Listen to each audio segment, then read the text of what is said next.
أعوذ بالله من الشيطان الرجيم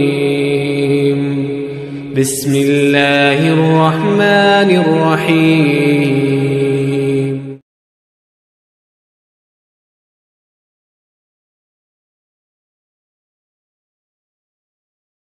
السلام علیکم ورحمۃ اللہ۔ نماز۔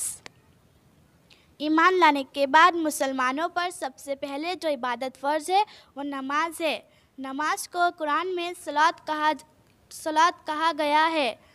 اس کا ثواب بہت ہے اور اس کو چھوڑنا بہت بڑا گناہ ہے۔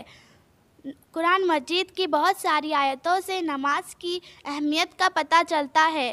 ایک آیت میں اللہ تعالیٰ نے نماز کی یہ فضیلت بیان کی ہے۔ إِنَّ الصَّلَاةَ تَنْهَىٰ عَنِ الْفَحْشَاءِ وَالْمُنکَرِ۔ ترجمہ: بے شک نماز منع کرتی ہے بے حیائی اور بری بات سے۔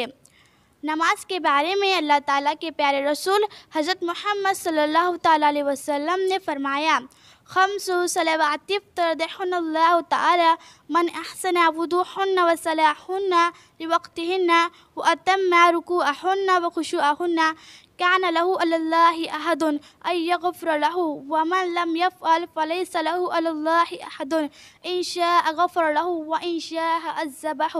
ترجمہ: 5 نمازیں ہیں جن کو اللہ تبارک و تعالیٰ نے اپنے بندوں پر فرض قرار دیا ہے۔ جس نے ان کو بہترین وضو کے ساتھ ان کے وقتوں میں ادا کیا اور ان نمازوں کو رکوع، سجود اور خشوع سے ادا کیا تو ایسے شخص سے اللہ تعالیٰ کا وعدہ ہے کہ اس کی مغفرت فرما دے گا، اور جس نے ایسا نہیں کیا یعنی نماز نہیں پڑھی تو ایسے شخص سے اللہ تعالیٰ کا کوئی وعدہ نہیں، اگر چاہے تو اس کی مغفرت فرما دے اور اگر چاہے تو اسے عذاب دے۔ اللہ تعالیٰ ہمیں بھی نماز پڑھنے کی توفیق عطا فرمائے۔ السلام علیکم۔